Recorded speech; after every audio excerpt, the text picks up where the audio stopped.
이사야 43장 1절에서 3절 말씀을 보면 이런 말씀이 기록되어져 있습니다. 야곱아, 너를 창조하신 여호와께서 지금 말씀하시니라.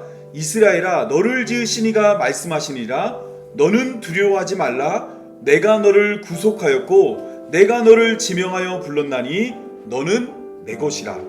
내가 물 가운데로 지날 때에 내가 너와 함께 할 것이라. 강을 건널 때에 물이 너를 침몰하지 못할 것이며 내가 불 가운데로 지날 때에 타지도 아니할 것이요 불꽃이 너를 사르지도 못하리니 대저 나는 여호와 내 하나님이요 이스라엘의 거룩한 이요 내 구원자임이라.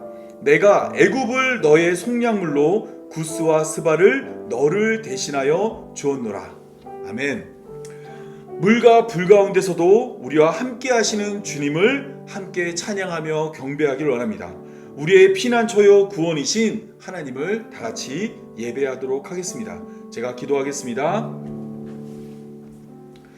우리를 물과 불 가운데서 구원하시는 하나님, 세상 그 어떤 풍파도 우리를 해할 수 없음에 감사하며 하나님께 나아갑니다. 우리의 예배와 함께 하시고 예배하는 이 시간 주님 홀로 영광 받아 주옵소서. 이 자리 가운데서 임하여서 우리 각 사람을 만나 주시고 각 사람에게 말씀하시며 우리의 찬양과 기도와 하나님을 향한 우리의 마음을 받아 주옵소서. 이 모든 말씀 우리 구주 예수님의 이름으로 기도합니다. 아멘. 우리 찬송가 64장 기뻐하며 경배하세 함께 찬양하겠습니다.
교독문 39번 시편 95편 함께 교독하도록 하겠습니다.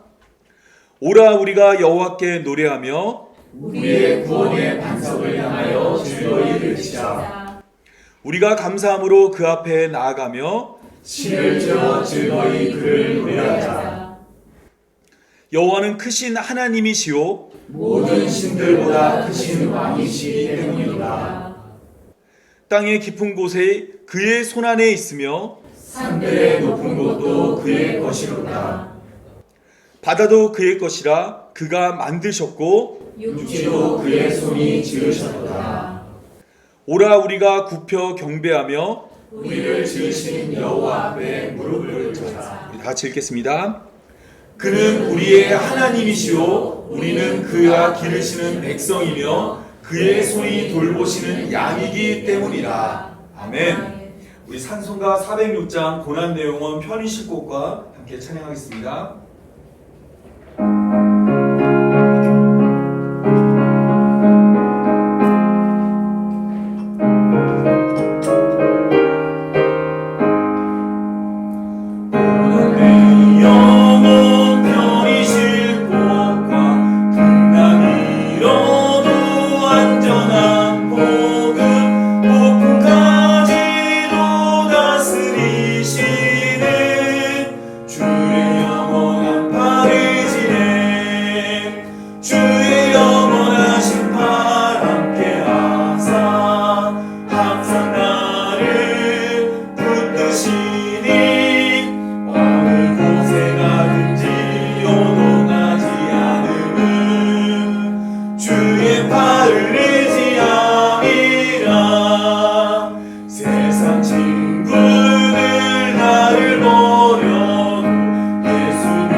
기도하도록 하겠습니다. 기도하겠습니다. 자비로우신 하나님 아버지, 오늘도 우리를 주의 전으로 불러셔서 감사합니다. 태초의 혼돈과 공허 속에 질서를 세우신 하나님, 오늘 우리의 무너진 마음에도 빛을 비추시고 새 질서를 세워 주옵소서. 우리는 바로처럼 마음이 완악하여 주의 말씀을 듣고도 순종하지 못했습니다. 우리의 마음을 무겁게 한 죄를 용서하시고 다시 주의 뜻에 순종하게 하옵소서. 하나님께서 우리를 물과 불 가운데서 구원함을 믿습니다. 어떤 시험과 어려움이 오더라도 주님이 함께함으로 그 모든 시험을 이겨낼 것을 믿습니다. 우리와 함께하여서 오직 하나님이 주인되고 하나님이 다스리는 삶이 되게 하여 주옵소서. 고난 중에 있는 이들에게 주의 평안을, 상한 마음에는 위로를, 방황하는 영혼에게는 길을 보여주었고, 오늘 예배를 통해 오직 예수 그리스도 안에서 참된 구원과 안식을 누리게 하여 주옵소서. 이 모든 말씀 물과 불 가운데서 우리를 구원하시는 우리 구주 예수님의 이름으로 기도합니다. 아멘.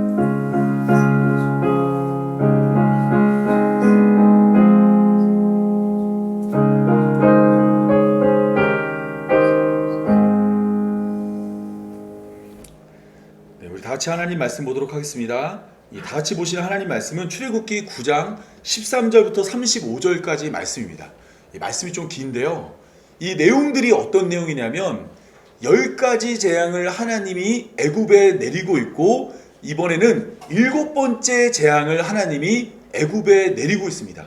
그 내용이 13절부터 35절에 길게 소개되고 있습니다.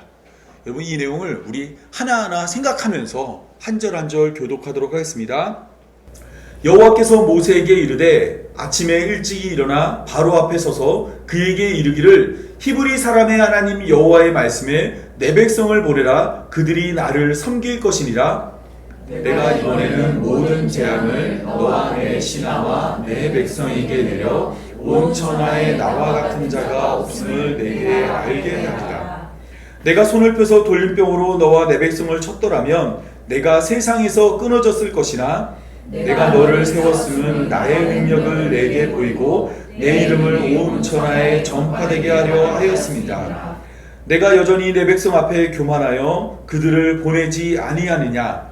내일 이맘때면 내가 무거운 우박을 내리리니 애굽 나라가 세워진 그날로부터 지금까지 그와 같은 일이 없었더라. 이제 사람을 보내어 내 가축과 내 들에 있는 것을 다 모으라.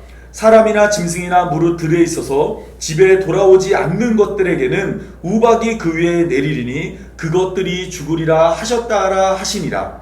바로의 신하 중에 여호와의 말씀을 두려워하는 자들은 그 종들과 가축을 집으로 피하여 들었으나 여호와의 말씀을 마음에 두지 아니하는 사람은 그의 종들과 가축을 들에 그대로 두었더라. 여호와께서 모세에게 이르시되 너는 하늘을 향하여 손을 들어 애굽 전국의 우박이 애굽 땅의 사람과 짐승과 밭의 모든 채소에 내리게 하라. 모세가 하늘을 향하여 지팡이를 들매 여호와께서 우레소리와 우박을 보내시고 불을 내려 땅에 달리게 하시니라. 여호와께서 우박을 애굽 땅에 내리심에 우박이 내림과 불덩이가 우박에 섞여 내림이 심히 맹렬하니 나라가 생긴 그때로부터 애굽 온 땅에는 그와 같은 일이 없었더라.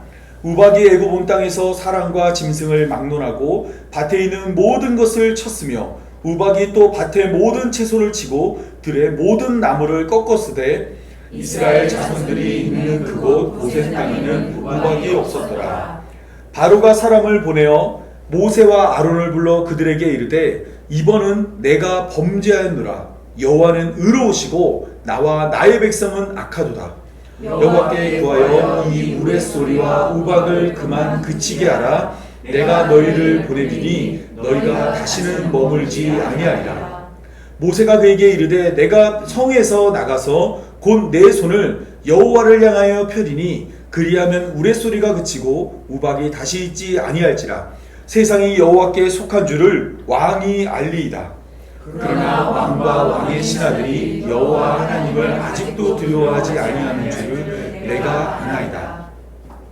그때 보리는 이삭이 나왔고 삼은 꽃이 피었으므로 삼과 보리가 상하였으나 그러나 밀과 쌀보리는 자라지 아니하므로 상하지 아니하였더라. 모세가 바로를 떠나 성에서 나가 여호와를 향하여 손을 펴매 우레소리와 우박이 그치고 비가 땅에 내리지 아니하니라.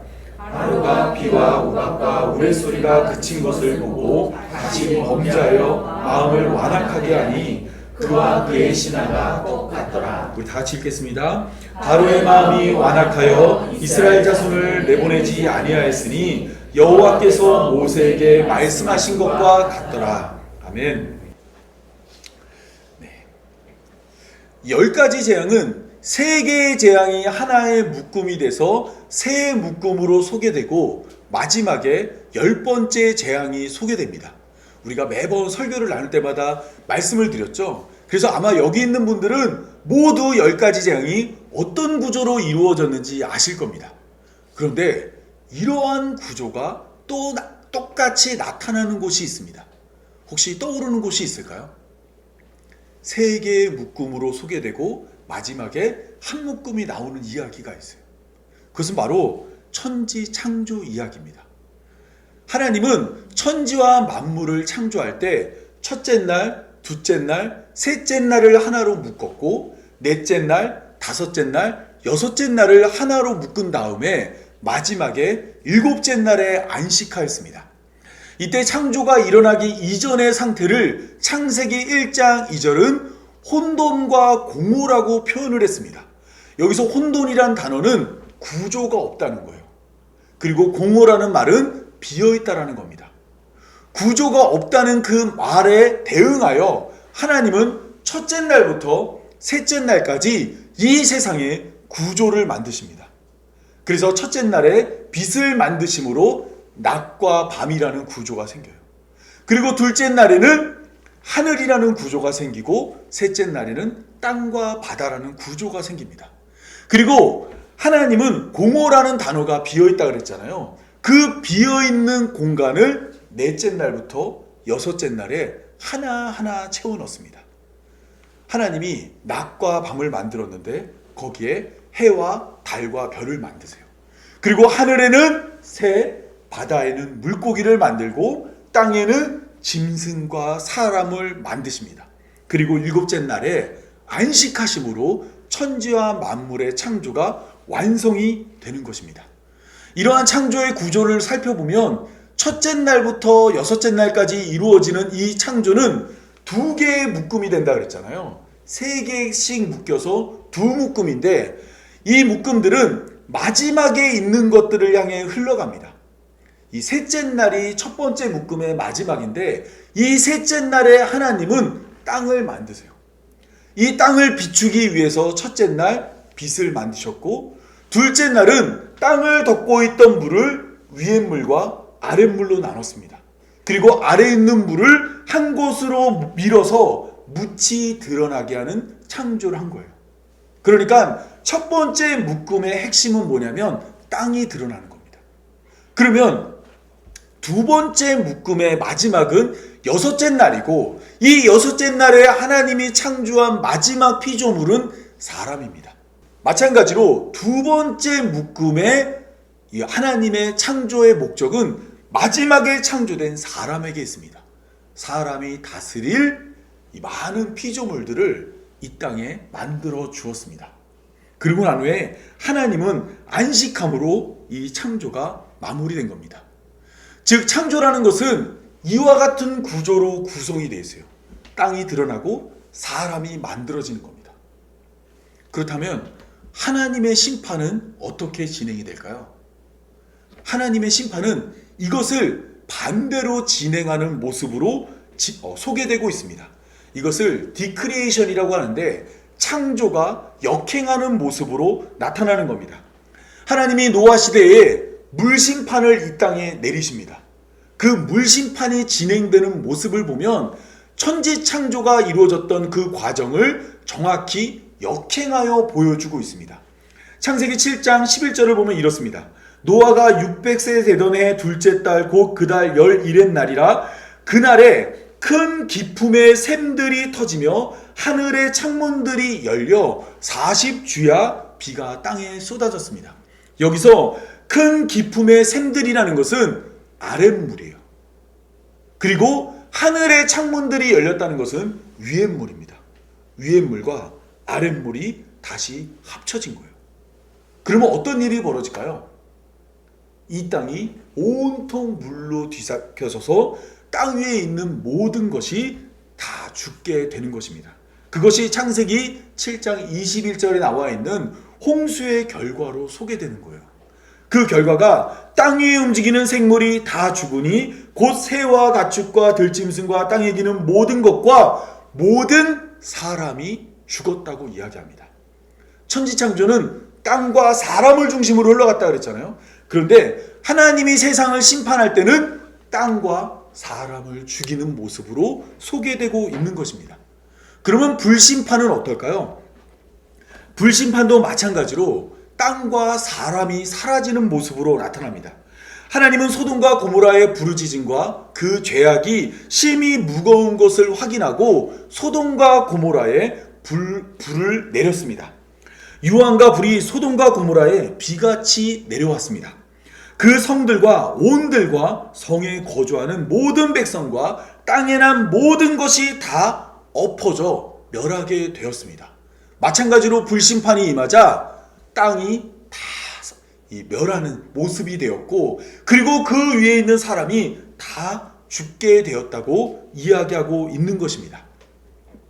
이러한 하나님의 심판은 우리가 지금 살펴보고 있는 10가지 재앙에도 나타납니다.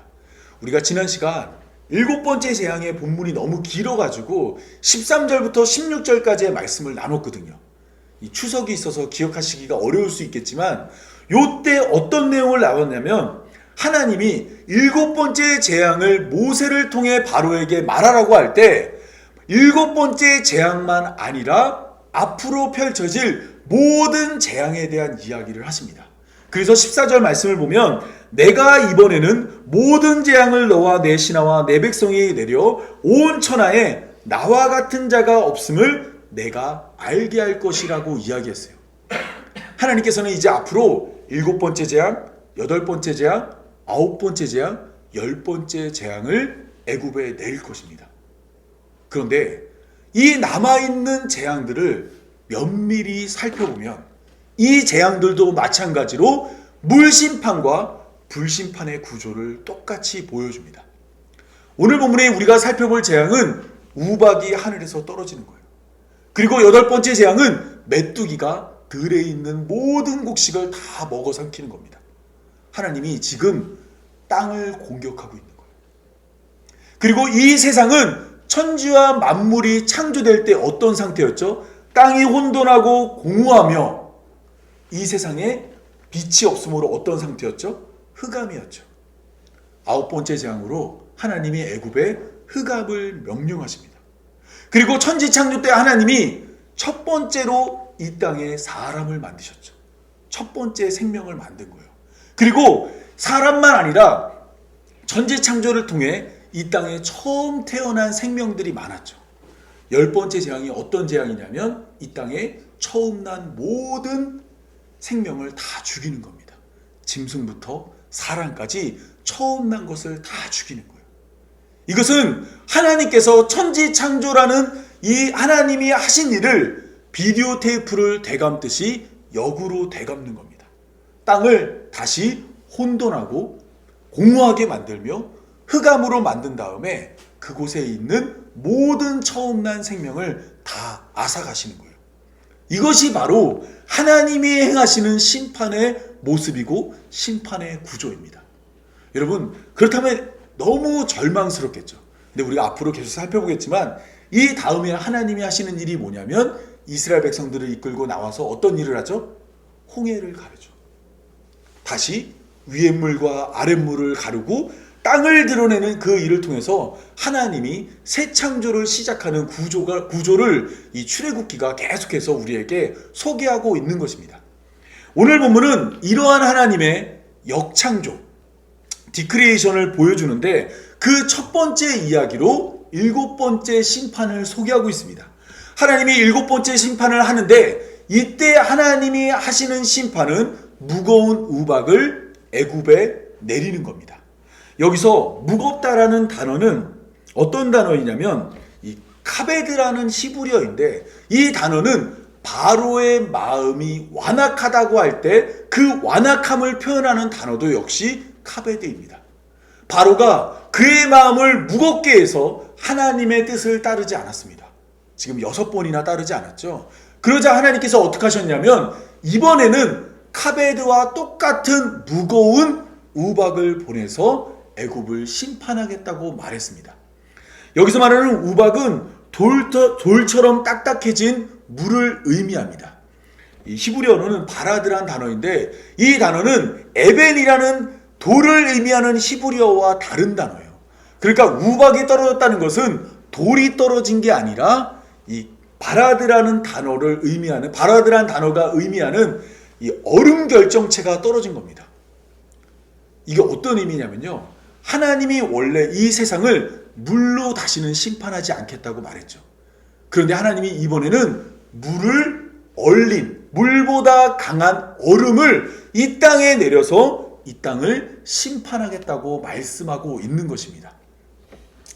따라서 이 심판은 물심판의 모습을 보여주고 있습니다. 그런데 애굽을 심판하는 것은 돌처럼 딱딱해진 얼음만이 아닙니다. 하나님은 애굽을 심판할 때 우박만 내린 게 아니라 무엇을 같이 내렸어요? 네, 불을 내려 땅을 달리게 했다라고 이야기합니다. 이 히브리어 이 단어를 가지고 학자들마다 조금 견해가 다른데, 어떤 분들은 불이 타서 불이 이곳저곳을 다 태우는 모습을 불이 달린다로 이해했고, 어떤 분들은 불이 이 불기둥이 되어서 이곳저곳을 쓸고 다녔다라고 이해하기도 했습니다. 그러니까 오늘 본문에 나오고 있는 이야기는 물심판과 더불어서 불심판의 모습이 같이 소개되고 있는 것입니다. 그렇다 보니까 오늘 본문이 소개하고 있는 7번째 재앙에는 물심판의 특징과 더불어 불심판의 특징이 같이 소개되고 있습니다. 물심판의 특징이 뭐라고 말씀드렸죠? 물심판의 가장 독특한 특징, 물심판은 기회가 다시 주어지는 심판입니다. 하나님은 방주에서 나온 노아에게 다시는 물로 심판하지 않겠다고 말했습니다. 하나님께서 심판을 안 하는 그 이유가 뭐라고 말씀드렸죠? 사람의 마음에 계획하는 것이 어려서부터 악하기 때문이라 라고 이야기했어요. 하나님이 물로 심판하지 않는 이유는 홍수 전에도 사람의 마음에 계획하는 바가 악했는데 홍수 후에도 사람의 마음에 계획하는 바가 악했기 때문에 물로 심판하지 않는다고 이야기했습니다. 왜냐하면 기회를 또 줘도 사람은 반드시 죄를 져서 하나님의 뜻을 따르지 않기 때문입니다. 마치 꼭 내가 해야 할 일이 있는 것처럼 그 죄를 짓고 맙니다. 인간은 바뀌지가 않아요. 그래서 하나님은 내가 너에게 이제 다시는 기회를 주지 않는다는 의미로 다시는 물로 심판하지 않겠다고 이야기했습니다. 그런데 그런 모습이 오늘 본문에도 동일하게 나타납니다. 오늘 본문을 보면 애굽의 바로가 우박이 내린 후에 심판을 받은 후에 하나님께 나와서 이런 고백을 합니다. 바로가 사람을 보내 모세와 아론을 불러 그들에게 이르되 이번은 내가 범죄하였노라. 여호와는 의로우시고 나와 내 백성은 악하도다라고 이야기했어요. 애굽의 바로가 드디어 회개를 한 거죠. 애굽의 바로가 드디어 달라진 것처럼 보입니다. 조금 더 저희가 이제 자세히 살펴보면 애굽의 바로는 원래 하나님을 여호와라 부르지 않았어요. 여호와를 누군지 모른다고 말하며 여호와를 그냥 보편적인 신을 의미하는 하나님으로 불렀는데, 드디어 애굽의 바로가 7번째 재앙에서 여호와의 이름을 정확히 언급하면서 나는 범죄하였고 여호와는 의로우며 나와 내 백성은 악하다라는 고백을 했습니다. 애굽의 바로가 달라진 것처럼 보여요. 그런데 모세가 이러한 애굽의 바로의 고백을 듣고 이런 이야기를 합니다. 그러나 왕과 왕의 신하들이 여호와 하나님을 아직도 두려워하지 아니하는 줄을 내가 아나이다. 바뀌었다는 거예요? 안 바뀌었다는 거예요? 안 바뀌었다는 거예요. 홍수 때랑 똑같이 안 바뀌었대요. 그리고 실제로 출애굽기 9장 34절에서 35절을 보면 바로가 비와 우박과 우레소리가 그친 것을 보고 다시 범죄하여 마음을 완악하게 하니 그와 그의 신하가 똑같더라. 바로의 마음이 완악하여 이스라엘 자손을 보내지 아니하였더라. 마치 홍수 때 노아와 그의 가족들이 방주에서 나왔을 때 하나님이 그랬죠. 마음에 계획하는 바가 어려서부터 악함이라. 그 변하지 않은 마음이 애굽의 바로의 마음과 똑같이 소개되고 있는 것입니다. 불심판은 다시 기회가 주어지지 않는 완전한 심판입니다. 물론 다시는 세상을 심판하지 않겠다고 말씀하신 하나님은 소돔과 고모라의 불을 비같이 내리셨죠. 그 일로 말미암아 그 성들과 온들과 성에 거주하는 모든 백성과 땅에 난 모든 것이 다 사라지게 되었습니다. 그리고 그 후로부터 그 소돔이 있던 그 자리는 사람이 살지 않는 땅으로 여겨졌어요. 그래서 예레미야 49장 18절을 보면 여호와께서 말씀하시니라 소돔과 고모라와 그 이웃 성들을 멸하신 것 같이 거기에 사는 사람이 없으며 그 가운데 머물러 살 사람이 아무도 없느니라 라고 이야기합니다. 이것이 어떤 말이냐면 하나님이 불심판을 내린 곳은 다시는 사람이 살 수 없는 땅이 되는 거예요. 그런데 오늘 이러한 모습이 오늘 본문에서도 나타납니다. 하나님은 불심판을 애굽에 내려 애굽 온 땅의 사람과 짐승을 막론하고 밭에 있는 모든 것을 쳤으며 밭의 모든 채소가 사라지게 만들었습니다. 불이 임함으로 말미암아 애굽이 마치 소돔처럼 쑥대밭이 돼서 다 사라지게 된 거예요. 하나님의 심판이, 불심판이 애굽에 임해 애굽의 모든 것을 완전히 앗아간 겁니다. 그런데 계속해서 오늘 본문을 읽다 보면 아주 이상한 내용이 나옵니다. 출애굽기 9장 31절에서 32절을 보면 그때 보리는 이삭이 나왔고 삼은 꽃이 피었으므로 삼과 보리가 상하였으나 밀과 쌀보리는 자라지 아니한 고로 상하지 아니하였다라는 말합니다. 원래 불심판이 임하면 완전히 다 없어져야 되잖아요. 근데 그때 보리와 밀과 쌀보리는 땅 아래에 있어서 상하지 않았다는 이야기를 해요. 이거는 이 심판이 불심판이었지만 완벽하게 없애지는 못했다라는 겁니다. 그럼 이건 언제 없앨까요? 다음 재앙이 메뚜기 재앙이죠. 메뚜기 재앙 때 없어질 거예요. 따라서 오늘 본문이 소개하고 있는 7번째 재앙은 어떤 포지션에 있는 재앙이냐면 물심판보다는 강력해요. 물이 얼어서 내려왔잖아요. 강력한 재앙이에요. 그러나 불심판보다는 조금 못한 재앙입니다. 따라서 오늘 본문의 이야기는 물심판과 불심판 사이에 위치한 재앙이에요. 이러한 재앙을 하나님이 지금 애굽에 내려서 그들을 심판하고 있는 것입니다. 이러한 하나님의 심판에서 살아남기 위해서는 어떻게 해야 될까요? 하나님이 세상을 심판할 때 살아남는 방법이 있어요. 그 방법은 뭐냐면 하나님의 심판이 임하지 않는 장소로 대피하는 겁니다.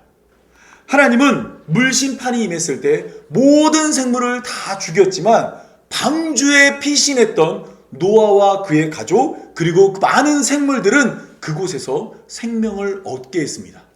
하나님이 세상을 다 심판함에도 하나님은 그 가운데 사람이 살 수 있는 공간을 따로 마련해 두신 거예요. 마찬가지로 불심판이 임했던 소돔과 고모라를 살펴보면 두 천사가 소돔과 고모라에 갔어요.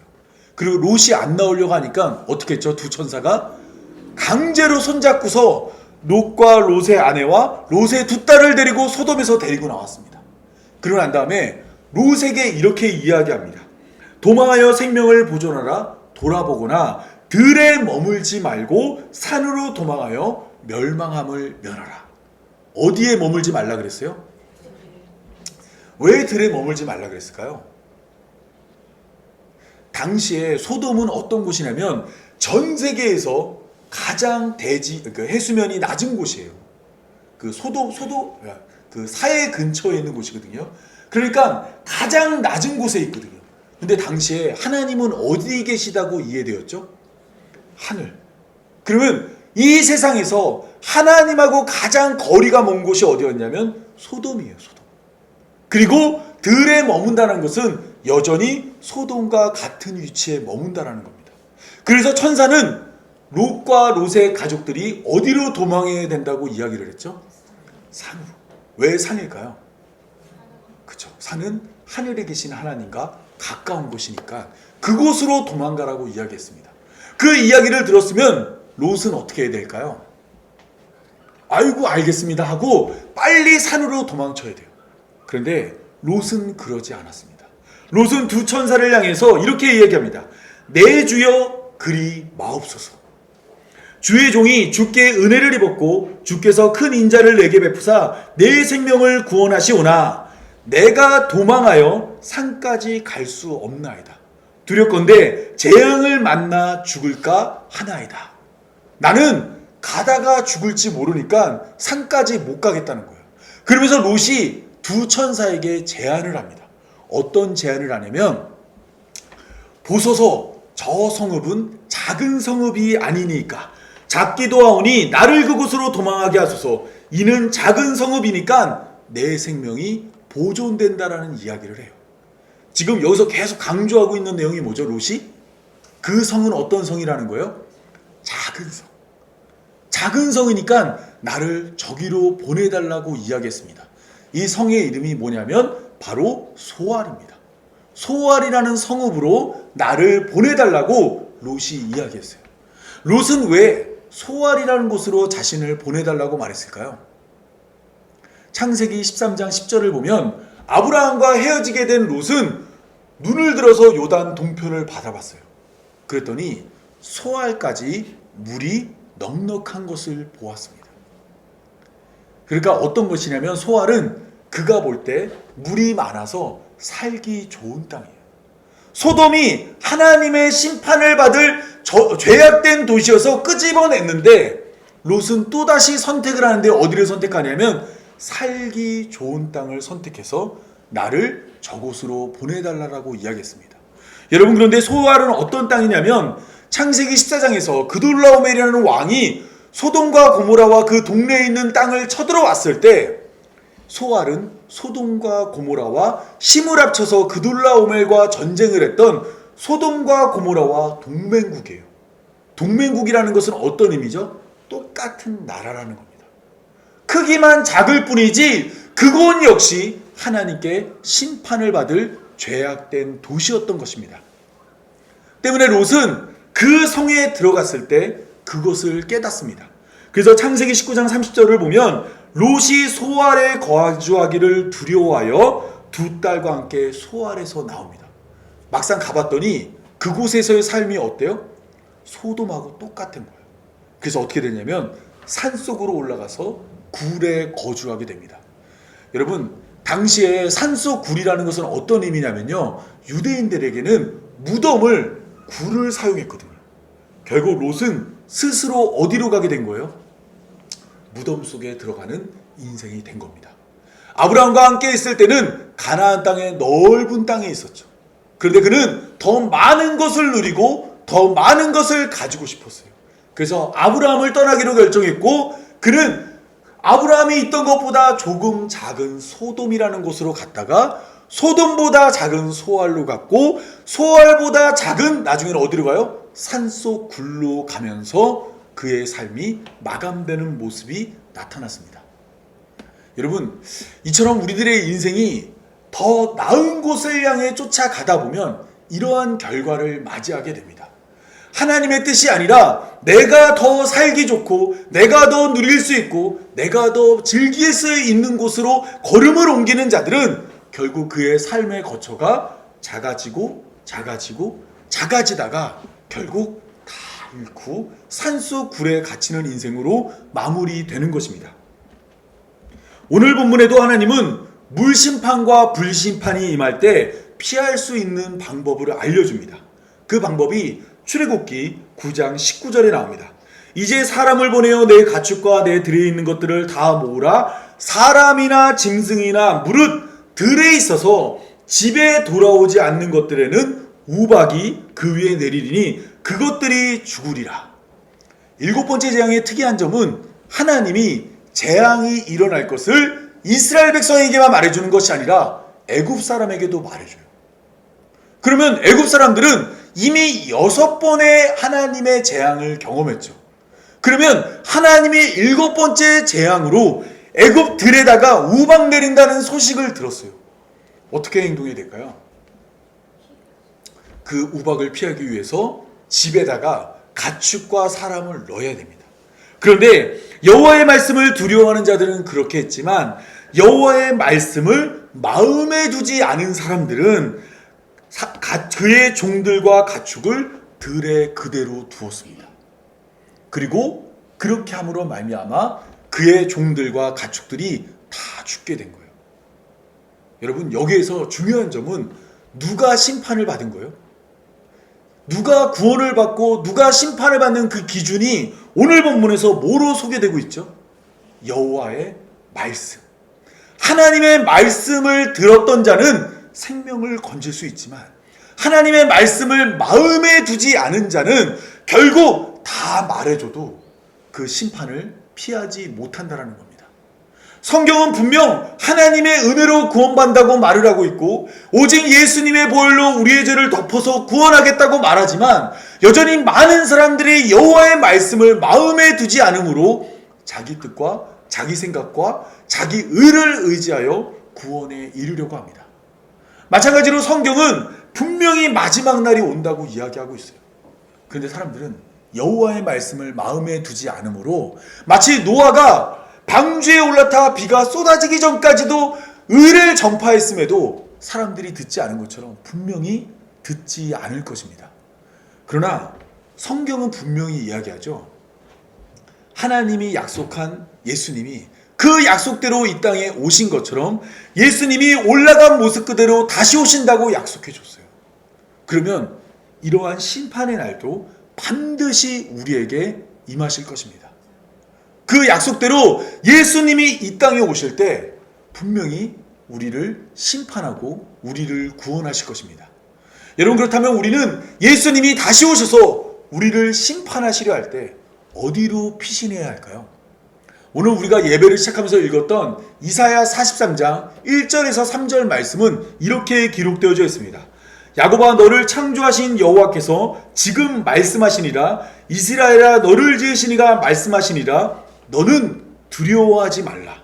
내가 너를 구속하였고 내가 너를 지명하여 불렀나니 너는 내 것이라. 내 거니까 내가 너를 지키겠다고 이야기하시는 거예요. 그러면서 뭐라고 말씀하시냐면, 내가 물 가운데로 지날 때에 내가 너와 함께 할 것이라.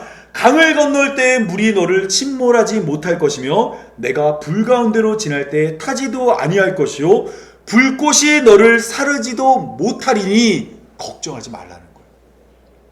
하나님이 선택하고 하나님이 불러주고 하나님이 내 것으로 삼은 자들은 물과 불이 해할 수 없다라고 이야기하시는 겁니다. 그러니까 우리는 마지막 날이 와도 어때요? 두려워하지 말라라는 거예요. 전에 한번 말씀드렸지만 시편 1편은 원래 1편하고 2편이 같이 묶여있는 책입니다. 그런데 우리가 지금 이것을 나눠서 읽고 있다 보니까 이 내용을 사람들이 많이 오해하고 왜곡하고 있어요. 여기 시편 1편에 의하면 복 있는 사람은 어떤 사람이에요? 악인의 길을 따르지 아니하며 죄인의 길에 들어서지 아니하며 오만한 자리에 앉지 아니하고 오직 여호와의 율법을 즐거워하여 그의 율법을 주야로 묵상하는 자입니다. 아, 너무 좋은 말씀이죠. 여러분, 우리 이거 알고 있잖아요. 그럼 이렇게 하면 되죠. 여러분, 주야로 하나님의 말씀을 묵상하고 계십니까? 항상 하나님 말씀 보면서 하나님의 뜻을 따르고 죄인의 길에 서지 않고 오만한 자리에 앉지 아니하고 오직 여호와의 율법을 즐거워하여 그 율법을 주야로 묵상하고 말씀 가운데서만 살아가고 계십니까? 우리는 그렇게 살지 못합니다. 오히려 우리의 삶은 어떤 삶이냐면 악인과 같은 삶으로서 바람에 나는 겨와 같은 인생을 살고 있습니다. 그 모습이 시편 2편에 기록되어져 있습니다. 시편 2편을 보면 이렇게 시작됩니다. 어찌하여 이방 나라들이 분노하며 민족들이 헛된 일을 꾸미는가? 세상의 군왕들이 나서며 관원들이 서로 꾀하여 여호와와 그의 기름 부음 받은 자를 대적하며 우리가 그들의 맹 것을 끊고 그의 결박을 벗어버리자 하는도다라고 이야기해요. 하나님께서 그들을 다스리고 그들을 보호하고 그들을 인도하는데 거기서 벗어나서 우리끼리 살자는 겁니다. 우리 뜻대로 살자는 겁니다. 이때 하나님이 그들을 보고 어떤 반응을 보이시냐면 4절입니다. 하늘에 계신 이가 웃으시며 주께서 그들을 비웃으심이라. 그리고 하나님이 어떻게 하시냐면 그의 아들을 보내세요. 하나님께서 아들을 보내는데 그 아들은 철장으로 그들을 깨부수는 자입니다. 그들이 죄를 져서 아들을 보내서 그들을 깨부술 거예요. 이때 우리는 이러한 심판에서 어떻게 구원에 이를 수 있을까요? 이 시편 2편의 마지막 결론입니다. 그의 아들에게 입맞추라. 그리하지 않으면 진노하심으로 너희가 길에서 망하리니 그의 진노가 급하심이라. 그리고 원래 복 있는 사람이 뭐라고 말씀드렸죠? 주야로 묵상하는 자였죠. 근데 마지막에는 그 복 있는 자에 대한 말씀이 이렇게 소개됩니다. 여호와께 피하는 모든 사람이 다 복이 있도다. 여러분, 우리는 주야로 말씀을 묵상하지 못하는 자들입니다. 이러한 우리가 복 있는 자가 되기 위해서는 그의 아들에게 입을 맞추고 어디로 도망쳐야 돼요? 여호와께 도망쳐야 돼요. 하나님께 도망칠 때 하나님께서 우리를 구원해 주시는 것입니다. 그 모습이 다니엘서 3장에 나옵니다. 다니엘의 세 친구 사드락과 메삭과 아벳느고는 느부갓네살 왕에게 의해서 풀무불에 던져졌어요. 풀무불이라는 게 뜨거운 용광로 같은 곳에 세 명이 던져졌습니다. 그런데 그때 느부갓네살 왕이 깜짝 놀래요. 왜 놀라냐면 세 명을 넣는데 그 안에 네 명이 보이는 겁니다. 그 네 번째 사람이 어떤 사람이냐면 느부갓네살 왕이 스스로 이렇게 이야기합니다. 내가 보니 결박되지 아니한 네 사람이 불 가운데로 다니는데 상하지도 아니하였고 그 넷째의 모양은 신들의 아들과 같도다.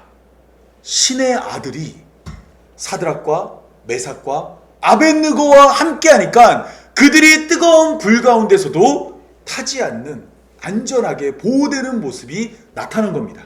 그래서 불이 능히 그들의 몸을 해하지 못하였고 머리털도 그을리지 아니하였고 겉옷빛도 변하지 아니하였고 불탄 냄새도 없었습니다.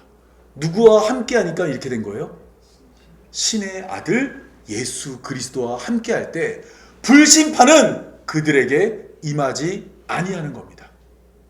여러분, 우리는 인생을 살아가면서 어려움을 많이 겪습니다. 이것도 여러 번 말씀드렸지만 솔로몬이 제일 성경에서 똑똑한 사람이잖아요. 솔로몬이 자신이 가지고 있는 지혜를 다 써서 연구한 결과가 우리의 인생은 뭐라고요? 괴로운 것이니 하나님의 인생들에게 주사 수고하게 하신 것이라. 이 솔로몬이 말하는 것처럼 우리들의 인생은 뭐예요? 하나님이 우리들에게 주신 괴로운 거예요. 쉴 수가 없어요. 쉬면 어떻게 되죠? 입에 풀칠을 못해서 결국 다 죽게 됩니다. 이때 솔로몬이 내민 해결책이 뭐냐면 전도서 12장 마지막 장에 그 첫 번째 구절로 이렇게 납니다. 너는 청년의 때에 너의 창조주를 기억하라. 곧 공고한 날이 이르기 전 나는 아무 낙이 없다고 할 해들이 가깝기 전 해와 빛과 달과 별들이 어둡기 전 비 뒤에 구름이 다시 일어나기 전에 하나님의 심판이 임하기 전에 뭐 하라는 거예요? 창조주 하나님을 기억하라는 거예요. 우리의 이 공고한 날을 해결하고 우리의 재난과 어려움과 슬픔과 괴로움을 해결할 수 있는 유일한 분이 누구냐면 바로 우리를 만드신 창조주 하나님께 있다는 겁니다. 따라서 우리는 인생을 살아가며 어려운 일을 만나거나 괴로운 일을 겪거나 큰 아픔을 겪을 때 여호와 하나님께 피해야 합니다. 시편 118편 8절에서 9절을 보면 여호와께 피하는 것이 사람을 신뢰하는 것보다 나으며 여호와께 피하는 것이 고관들을 신뢰하는 것보다 낫다고 이야기합니다. 우리가 인생에 있어서 어려움이 올 수 있어요. 그런데 그 어려움 때 사람들은 누구를 찾아요? 능력 있는 사람, 돈 많은 사람, 지혜 있는 사람을 찾아서 조언을 구합니다. 그게 아니라 우리가 인생에 있어서 어렵고 힘들고 괴로운 일이 만날 때 누구에게 가야 될까요? 하나님께 가야 되는 거예요. 순간의 문제를 덮는 것은 누구나 다 할 수 있어요. 그러나 여러분, 우리의 근본적인 문제를 해결하는 분은 하나님밖에 없기 때문에 그 순간 정직하고 그 순간 담대하며 그 순간 우리가 신실하게 하나님 앞에서 행동을 해야 하는 겁니다. 그러고 나면 그 다음 일은 누가 책임져줘요? 하나님이 알아서 해주시는 거예요. 이것이 바로 하나님께 피하는 겁니다. 여러분, 제가 마지막으로 하나님은 3등입니다라는 내용의 글을 소개하고 오늘 설교를 마치려고 합니다. 이 글의 내용은 이렇습니다.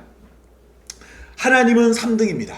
1등은 하고 싶은 일, 2등은 해야 하는 일, 3등은 하나님 만나는 일. 하고 싶은 일 다 하고 해야 하는 일도 다 마치고 그 외에 여유가 있으면 하나님을 만나줍니다. 하나님은 3등입니다. 어려운 일이 생길 때도 하나님은 3등입니다. 내 힘으로 한번 해보고 그래도 안 되면 가까이 있는 사람에게 도와달라고 하고 그나마도 안 되면 하나님을 부릅니다. 하나님은 3등입니다. 거리에서도 3등입니다. 내게 가장 가까이 있는 것은 내 자신, 그 다음은 내 마음을 알아주는 사람, 그 다음에야 저 멀리 계신 하늘에 계신 하나님이십니다. 그런데 하나님께 나는 1등입니다. 무슨 일이 있어도 내가 부르기만 하면 도와주십니다. 내가 괴로워할 때는 만사를 제쳐놓고 달려오십니다. 아무도 내 곁에 없다고 생각이 들 때에는 홀로 내 곁에 오셔서 나를 위로해 주십니다. 나는 하나님께 언제나 1등입니다. 나도 하나님을 1등으로 생각했으면 좋겠습니다.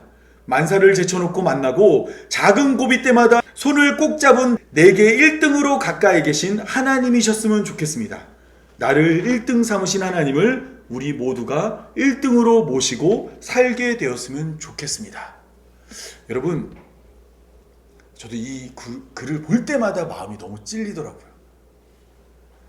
하나님이 나에게 정말로 1등으로 대해주셨는데 우리는 하나님을 몇 등으로 대하고 있는지 생각해보며 우리가 정말로 힘들고 어려운 일이 있을 때 가장 먼저 누구에게 달려가고 가장 먼저 이 고민을 나누고 누구에게 기도하며 누구를 찾아야 되는지 여러분 많이 고민하고 그 대답이 언제나 하나님이기를 간절히 바라며 오늘 말씀 맺도록 하겠습니다. 제가 기도하겠습니다.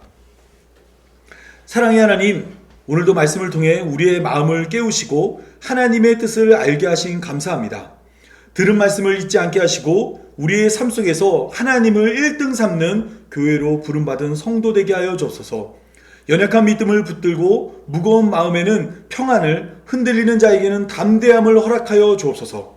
오늘 들은 말씀이 우리 안에서 살아 움직여 우리 삶 속에 하나님의 뜻을 이루는 삶이 되게 하여 주옵소서.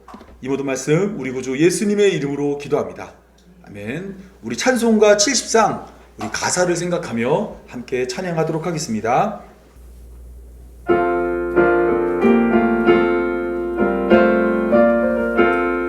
피난처 있으니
제가 축도함으로 오늘 예배를 마치겠습니다.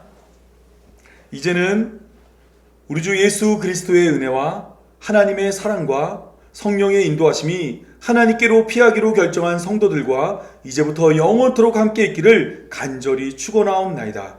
아멘.